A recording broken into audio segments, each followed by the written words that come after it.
मोहब्बत के अजीम शाहकार संगमरमरी ताजमहल का साया और बॉलीवुड की सिंगर तुलसी कुमार की मखमली आवाज मदहोश में मदहोशी छाना तो लाजमी था। जी हां, ताज महोत्सव 2024 की आखिरी रंगीन शाम को बॉलीवुड की मशहूर पार्श्व गायिका तुलसी कुमार अपनी प्रस्तुति देने आगरा आई। तुलसी के नगमों का जादू ऐसे चला कि आगरावासी देर रात तक झूमते रहे। ताज महोत्सव 2024 की श्रृंखला में आयोजित कार्यक्रम के तहत महोत्सव की आखिरी शाम को शिल्पग्राम के मुक्ताकाशीय मंच पर बॉलीवुड की मशहूर सिंगर तुलसी कुमार के सुरों से सजी खचाखच भरे शिल्पग्राम में सुरमई शाम का आगाज जैसे ही तुलसी कुमार ने किया, लोग तालियां बजाने पर मजबूर हो गए। तुलसी की आवाज का जादू सुन महोत्सव में आई अपार भीड़ ने अलग अंदाज में उनका स्वागत किया। दर्शकों के दिलों की धड़कन सुनकर तुलसी ने बिना देर लगाए अपना पहला गाना और फिर एक के बाद एक शानदार प्रस्तुति से सबका दिल जीत लिया।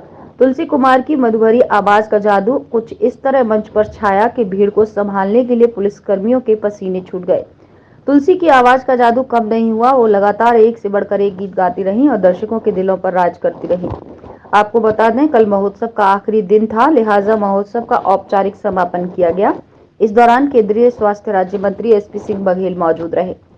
समापन के दौरान ताज महोत्सव की अध्यक्ष और आगरा कमिश्नर ऋतु माहेश्वरी, डीएम भानुचंद्र गोस्वामी ने शिल्पियों और कलाकारों का सम्मान किया। इस दौरान कमिश्नर आगरा ने बताया कि आगरावासी और शिल्पियों की डिमांड है कि महोत्सव को कुछ और बढ़ाया जाए, लिहाजा महोत्सव को 2 दिन के लिए और बढ़ा दिया गया है। इस दौरान यहां आने वाले लोग खरीदारी कर सकते हैं। मंच पर कोई कार्यक्रम नहीं होगा।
मतलब दुकानदारी भी बहुत अच्छा लोगों का रुझान है और ये मतलब बहुत सारे फेस्टिवल होते हैं इंडिया के अंदर, लेकिन जो क्रेज ताज महोत्सव का है वो मतलब मैं समझता हूँ कि इंडिया में कोई महोत्सव का नहीं है, क्योंकि यहाँ पे सब फॉरेनर भी आते हैं और देशी विदेशी पर्यटक आते हैं, तो इसके वजह से बहुत ही नेम और फेम होता है। तो हम लोग 25-30 साल से यहाँ पे आ रहे हैं। पहले के ताज महोत्सव में और अब के ताज महोत्सव में क्या फर्क नजर आया? जमीन आसमान का फर्क। पहले तो बहुत छोटा सा होता था और बहुत सारा कच्ची मिट्टी से बनता था, अब तो सब पक्की दुकानें बन गई है, पार्क बन गया, पार्किंग बन गई है, तो अब तो बहुत अच्छा हो गया। पहले तो कुछ इतना अच्छा नहीं था, लेकिन बहुत अच्छा हो गया। पहले की अपेक्षा में पब्लिक बढ़ी है, बहुत बड़ी है। पहले तक पब्लिक भी नहीं आती थी, लेकिन अभी लोगों को मालूम हो गया कि साल भर वेट करते हैं लोग यहाँ पे घूमने के लिए, यहाँ पे शॉपिंग करने के लिए, यहाँ के मौसम एंजॉय करने के लिए।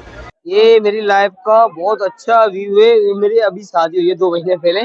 मैं बहुत ज्यादा खुश हूँ अपनी वाइफ को लेके। मेरी शादी मथुरा से हुई है। मेरी वाइफ ने देखा, मैं खुश, सब कुछ, तो मुझे बहुत बेटर लगा। यहाँ के लोग भी बहुत अच्छे और बहुत सारा प्रोग्राम बहुत अच्छा। अब तो रूल बहुत अच्छे हो गए, इन्होंने कर रखा है।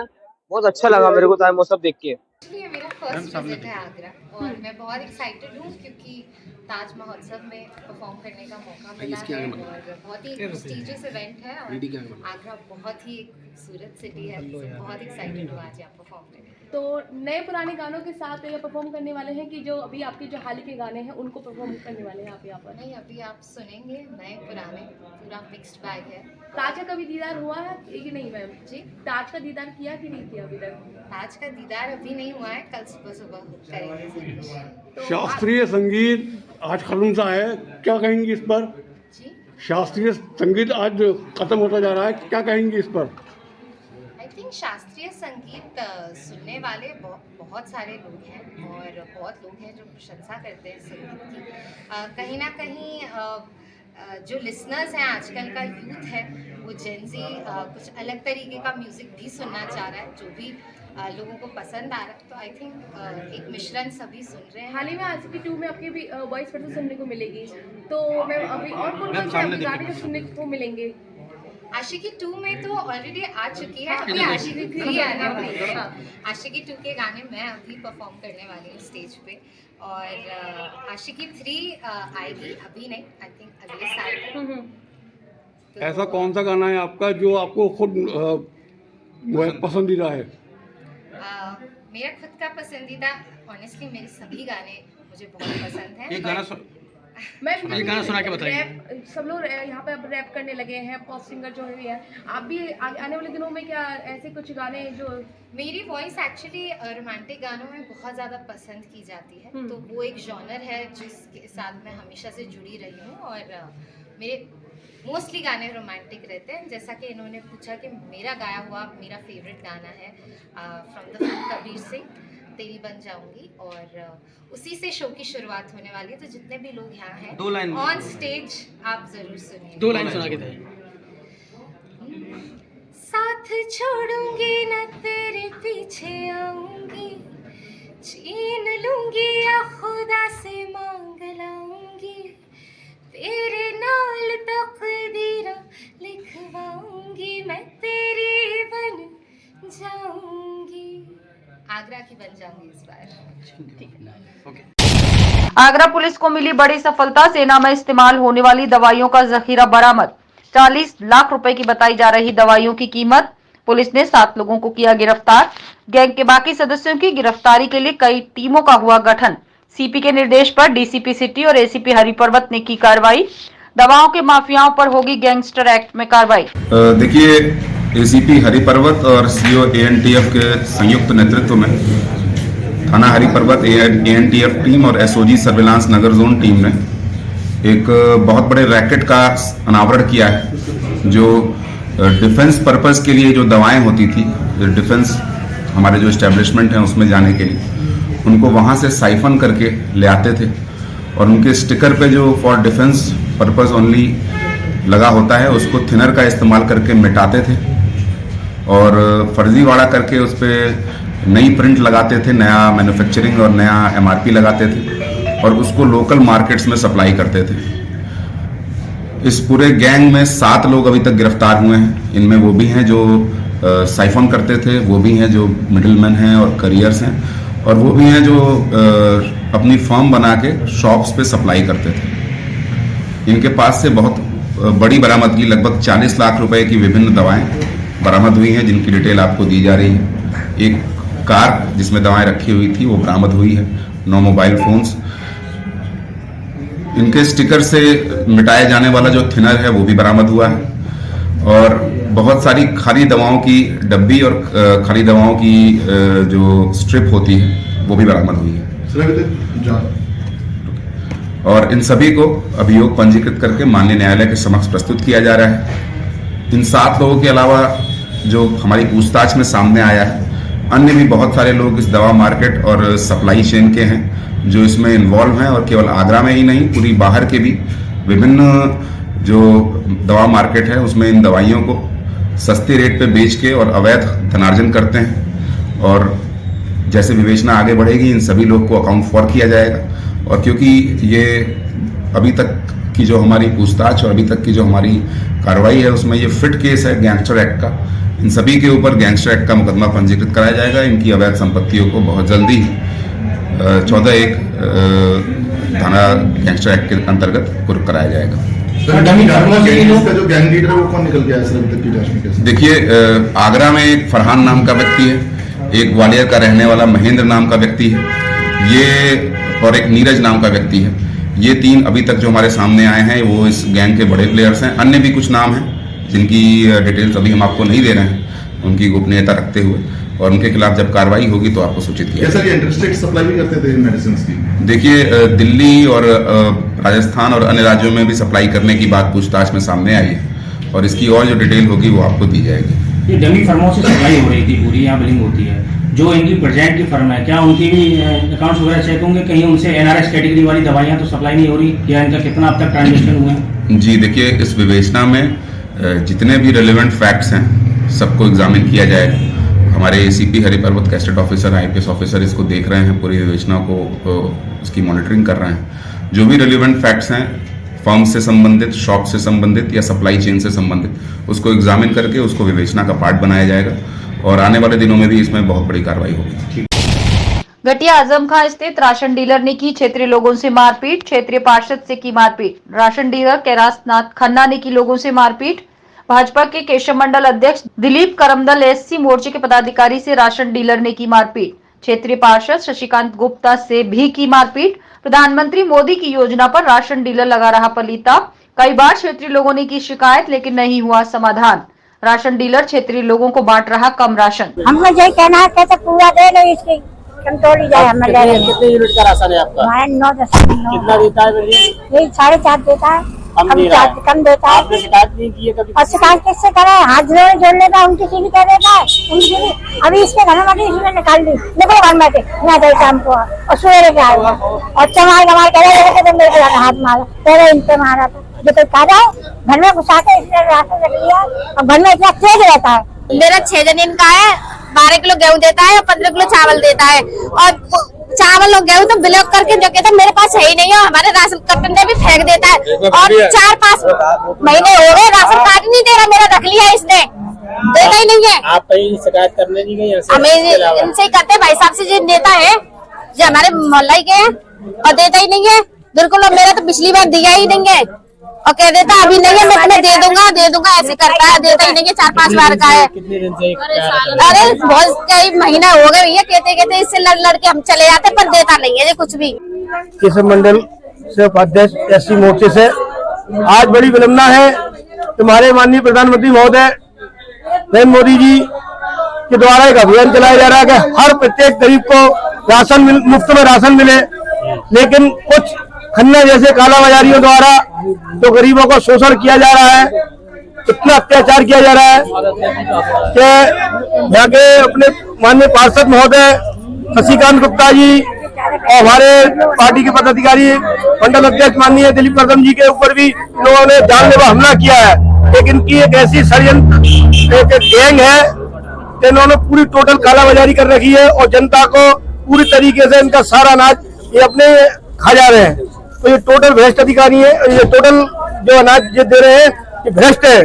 मैं शासन प्रशासन से मांग करता हूँ कि इनके खिलाफ सख्त से सख्त कार्रवाई करी जाए। ये समस्या जो है मेरे घर पे जनता गई थी कि ये राशन बोल रहे थे कि अंगूठा लगा दो और राशन तुम्हें अभी बाद में मिलेगा। अब महीना होने पे आज 28 तारीख हो गई, इस महीने का पूरा कॉल करना चाह रहे थे। कौन राशन डीलर है?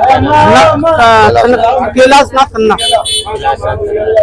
तो क्यों मार पिटाई हुई? मार पिटाई जो हुई जनता की, मैं समस्या को दूर करने आया था। तो भाई अपना टाइम से दो उनको गुमराह करते हैं, महिलाओं को गाड़ी रखते हैं, चमार कहते हैं, महिला को चमार बोलते हैं कि चमार है तुम चले जाओ यहाँ से। देवरगढ़ जाने क्या क्या बोलता है, आ देता चक्करें लगवाता है। आपसे चल रहा है ये सब? ये बहुत समय से चल रहा था, इसकी कार्रवाई की है और वो अभी हो नहीं पा रही है। पता नहीं क्या यारो भी है, रानू यारो क्या कहते हैं? मतलब उनको शिकायत करी है, वो सुनवाई नहीं हो पाती है। पता नहीं क्या पैसे वैसे खिला देता है क्या है। परेशान चाहती है आप? इसका राशन हटाया? राशन हटा दिया जाए, बहुत समस्या आपके साथ हुई है, पुलिस में शिकायत नहीं की आपने? अभी नहीं की है। बता निशान दिखा दो। निशान जो देगा निशान होगा।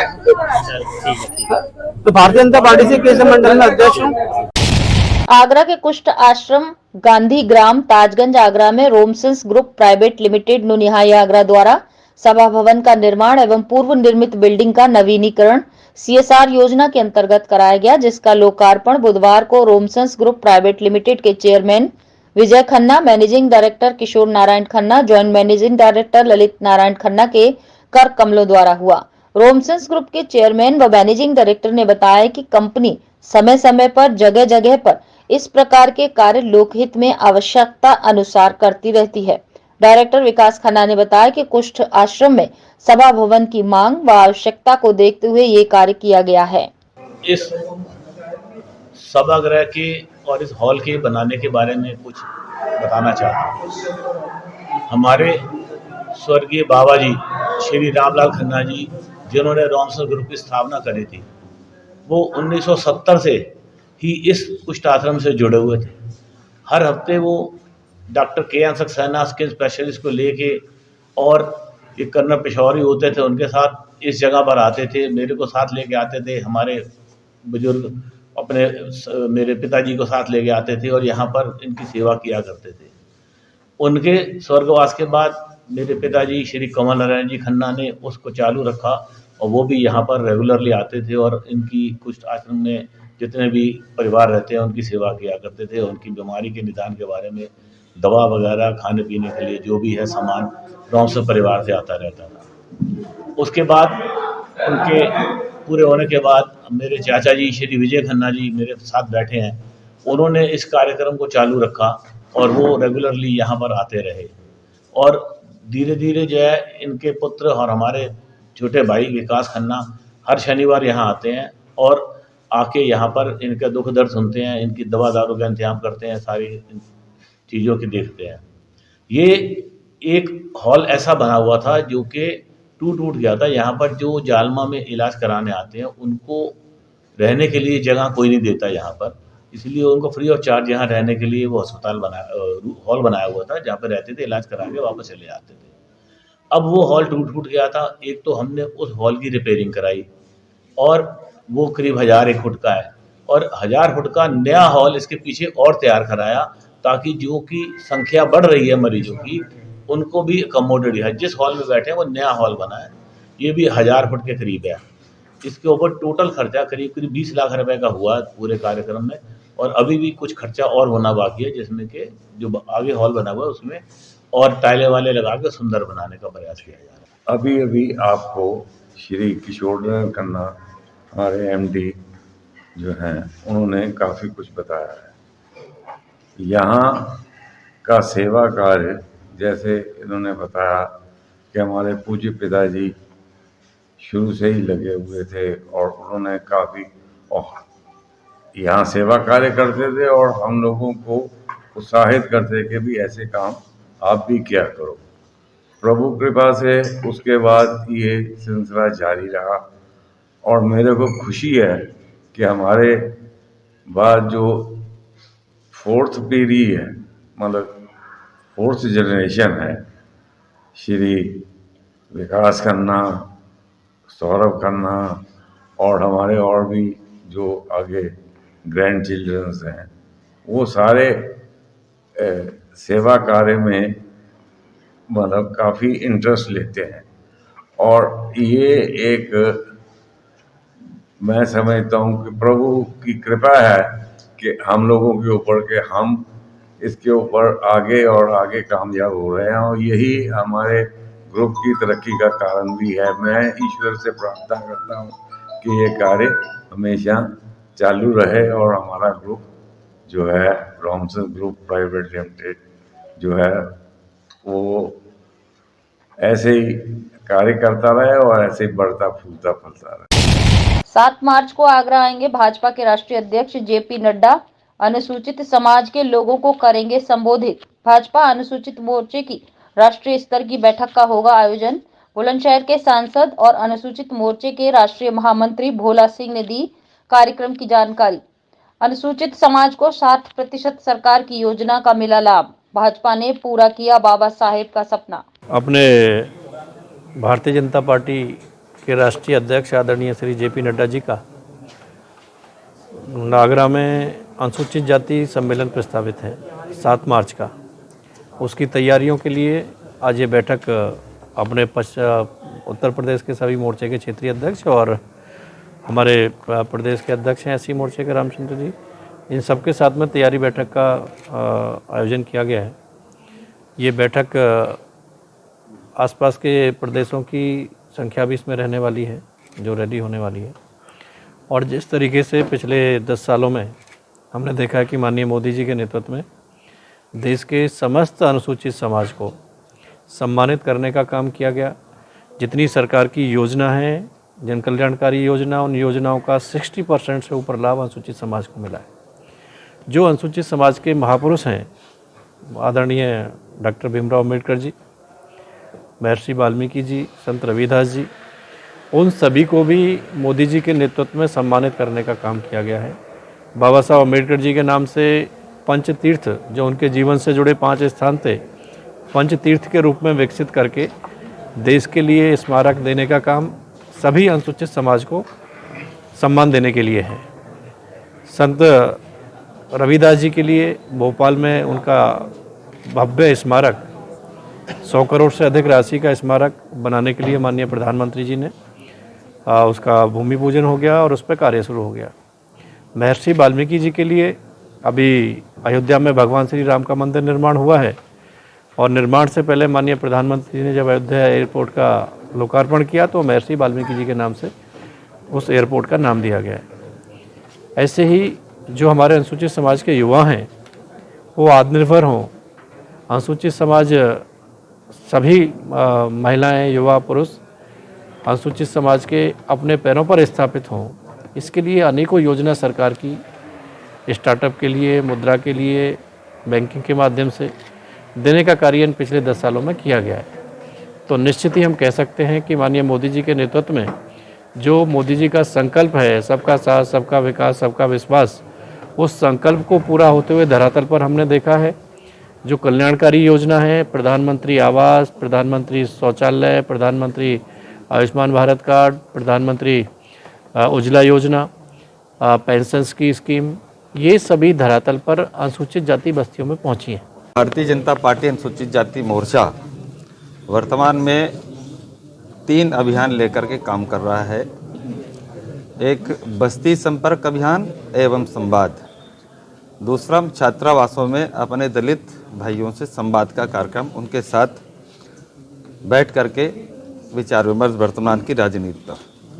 तीसरा हमारे जिम्मे प्रदेश अध्यक्ष होने के नाते जो एक अनुसूचित वर्ग महासम्मेलन यहाँ होना, उसकी तैयारी बैठक के लिए आज हम लोग सब यहाँ बैठे। किस तरीके से?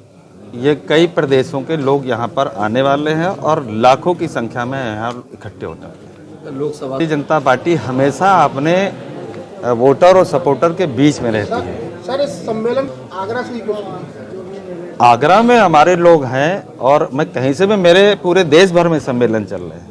एससी मोर्चा का चल रहा है, ओबीसी मोर्चा का चल रहा है, युवा मोर्चा का चल रहा है, महिला मोर्चा का चल रहा है। तो जो जिसको ऊपर से निर्देश हुआ उस स्थान पर कार्यक्रम कर रहे हैं।